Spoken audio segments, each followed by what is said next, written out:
Hi, welcome to Down the Track on InView TV. Coming up on the show, we have top fuel motorcycle racers Chris Matheson and John Zahra, who both recently announced that they're joining the Australian Top Fuel Championship.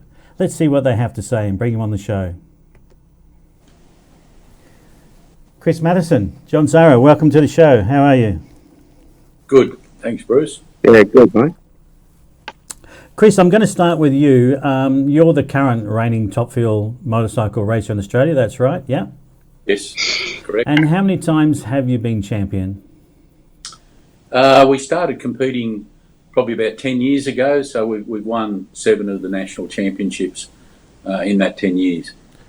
Wow, 7 out of 10 years, that's a pretty good record.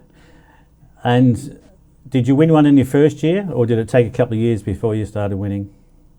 I think we won 3 in a row. Then I had a bit of an off, so I had a couple of soft seasons. I think we got runner-up in a couple, and then in recent years we've won 4 in a row.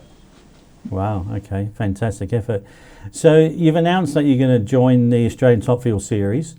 Tell us about that series and why you chose to join. Well, I've been racing obviously in the Andra and more recently the Thunder 400 series, and when the opportunity came along with the fuel car show, I thought it'd be a good opportunity to get back to, I guess, a national series, because the calendar includes Perth, Victoria, obviously Queensland, New South Wales. And more recently, they've announced that the final will be up in Northern Territory at Darwin. So there's a big show, I guess you could call it, that's going to be part of the promotion. The guys behind it, Nathan Prendergast and Andy Lopez, they're I guess, seasoned veterans in entertainment. So they've got some fresh ideas. And clearly, the fuel car guys, their show is the big show. So it attracts the crowds and the fans and even the supporters and sponsors. So it made a lot of sense to join the series and compete in it. So it sounds like a lot of pluses there. I mean, you mentioned firstly that it's a national thing, so you can do a national series around the country, which obviously attracted you to it. But yeah, I'm hearing these reports that it's more than the sort of show that we've typically put on in drag racing. It's going to be a lot more entertainment focused, for want of a better word. And yeah, everyone's talking about that same thing, this additional part of the show. So we're all looking forward to seeing what that additional part of the show is. We know what the racing's going to be like. We know that's going to be, as you said, Top Fuel is the pinnacle, and now you've got Top Fuel Motorcycle to join it. So we've got great nitro action. Looking forward to seeing what the rest of the entertainment package is. Yeah, I think the guys, their track record's obviously well known with the Summer Nats and the event in Alice Springs, and obviously Nathan and Andy are heavily involved in the supercar series, which in recent times we're seeing a lot of change in that to continue with the viewer audience. So I think it's exciting times, and hopefully the COVID side of things settles down more than it has. This new strain's a little bit worrying, but hopefully we won't get interference with the borders and we'll be free to travel around. And so at the moment there's been yourself and John that's committed to the series. So what's happening? Are you going to be match racing? Is there going to be racing for a championship? How will it work? No, we'll definitely be racing for a championship. Every round will accumulate points. And hopefully, as we travel around, we'll attract other fuel bike teams that'll come to the series and compete with us. Can we expect to see some rivalry and a bit of banter between you and John? Well, there already is and has been, so I don't think that's going to change. To be fair, John and I are good mates away from the track, and we are at the track. Probably the only time we're serious is, when we put the helmet on and then it's down to business. Yeah, for sure. John, tell us about your journey to be racing top fuel motorcycles. I've started in mod bike, went up to comp bike, and I bought a Brett Stevens Harley, top fuel, Never had a top fuel engine in it. I just wanted to get the aspect of the wide tyre. And, all the way through, I've sort of been with bikes and racing for many years. And tell us about the bike you ride. It was first of all based on Larry McBride's new bike, the length of it and everything, and the first one wasn't very good. So, today it's evolved to where it is today, and put a lot of R&D in the chassis and the motor and everything else, and different fuel system to what Chris runs. It's more of a engineering thing I love about it. Yeah. So you built it yourself, right? And you've designed it yourself. You said it's a bit based on the McBride bike. So you've taken that, I guess, as the base. And then what happens? You add your own ideas, or you look at another bike and think, I like that part of the bike, I'm going to add it to my design. Is that how it works? Or? Yeah, well, in the beginning, I didn't build it. I had people build it for me, like the frame and that. And riding it just showed me it was wrong, totally wrong. And dealing with some of the fuel car boys and the pro stock cars and all that, I realised that we were losing the chassis side of it. So I put a lot of homework into the chassis, one, because I'm smaller and all the other, I'm not as big as the other boys. So I can't have a bike that moves around a lot.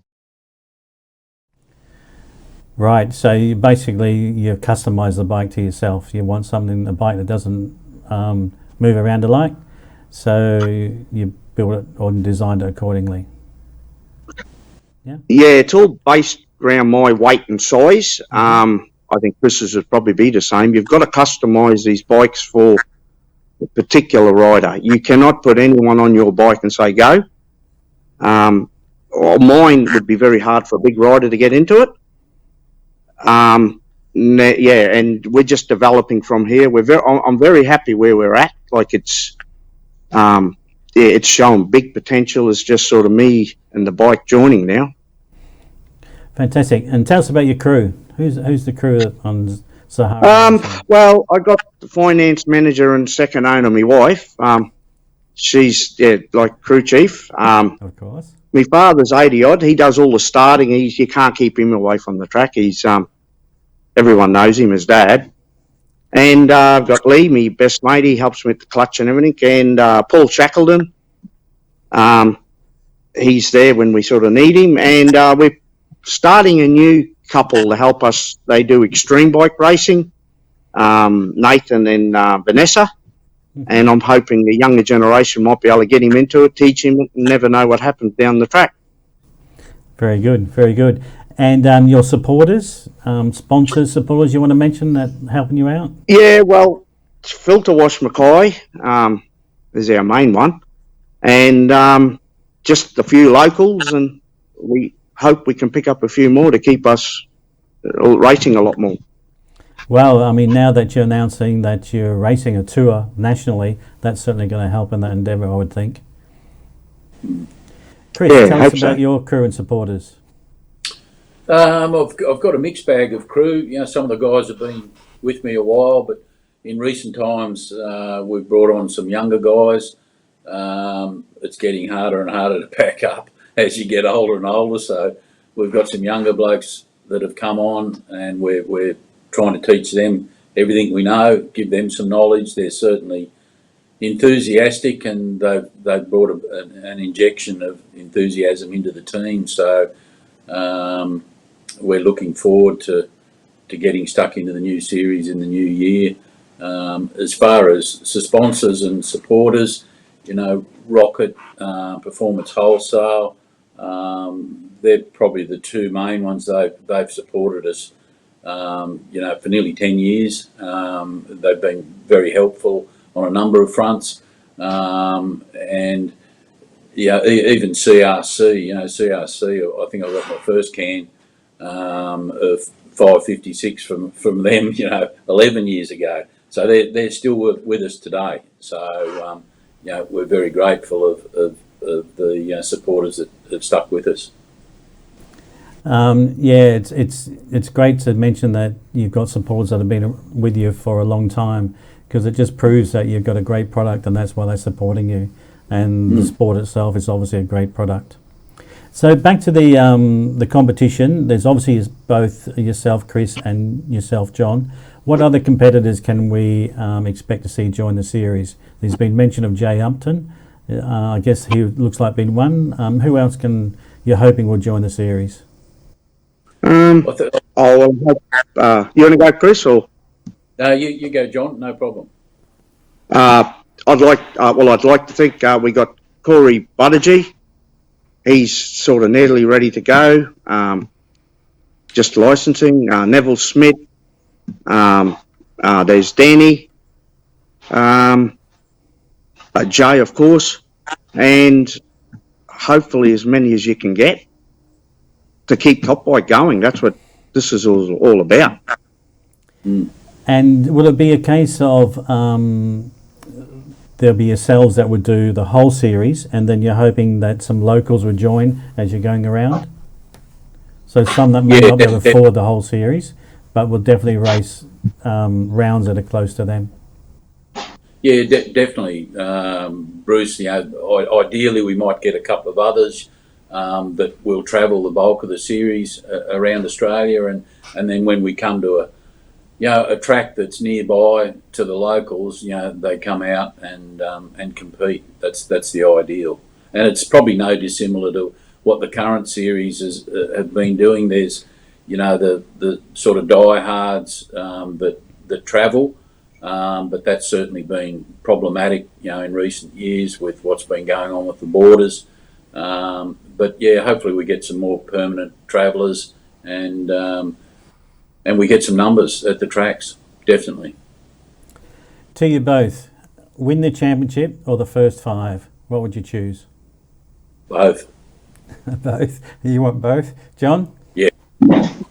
Yeah, I can't let Chris take it. So you're saying 5, right? Okay. Yep. Will you be racing at any other championships through the season, be it Andrew or 400 Thunder Series? I think depending on what happens with the border issues and what conflict there is as far as calendars, if I had a choice, I'd run all 3 series, Andrew and Thunder 400, but it's just not going to play out that way. So we'll just have to see what rolls in the new year. And John? Yeah, well, COVID's a big thing, and distance for me up here is another big thing. Don't matter where is that right? Yeah, don't matter where I point my truck. The closest track, big track, is 12 to 1400 k's one way. I'm like Jay Upton and Bert. We're like where the Aboriginals don't even want us up here. It's a long way. So what does that mean? You're obviously going to do the Australian Top Fuel Champion Series, but you might do a local 400 Thunder or some other Andrew series if it's close by. Yeah, well, honestly, we've got to make the show go. So I probably will be basing my truck where I can, so I don't have to bring it backwards and forwards. With another arrangement, and and just see how much help we can get along the way to do some others, if you know what I mean. Yeah. Look, Chris and John, thanks for joining me on Down the Track. Any final words to your viewers out there, your fans, the supporters, and the drag racing community in general? Well, I think from our perspective, both. It's an exciting time in drag racing. It's been a pretty rocky road in recent years for one reason or another. So we're certainly excited about the new series. We look forward to seeing fans and supporters and other racers at the tracks, and particularly the fact now that it's a national spread in the series. So we're going to be pretty much everywhere, all points of the compass in Australia. So it's exciting times. And John, any final words? Yeah, it's sort of like honour to be with these blokes, and I think that this is going to actually give Top Bike a bit of recognition with the fuel cars because it's nitro on nitro. And they're very experienced promoters doing this. I think it'll be the first time that Top Bike in a while is going to be promoted the way it is going to be promoted. And thank them, you know. I agree. I mean, the dual nitro show, the 4 wheels and the 2 wheels, is a fantastic opportunity to the sport to promote out there. Thanks for being on the show. It's been great to talk to you. Can't wait to see you both in January at Sydney Dragway. I'll definitely be out there and I'll come and say hello. Once again, thanks for joining us on the show. Yep. Thanks very much, Bruce. Thank you. Thanks. Yep, thank you, Bruce. Thanks for joining me today on Down the Track on MView TV. Stay tuned and we'll have another show again very soon. Bye. It's all about MVT. It's all about passion. It's all about change. It's all inclusive every day of the week. Well,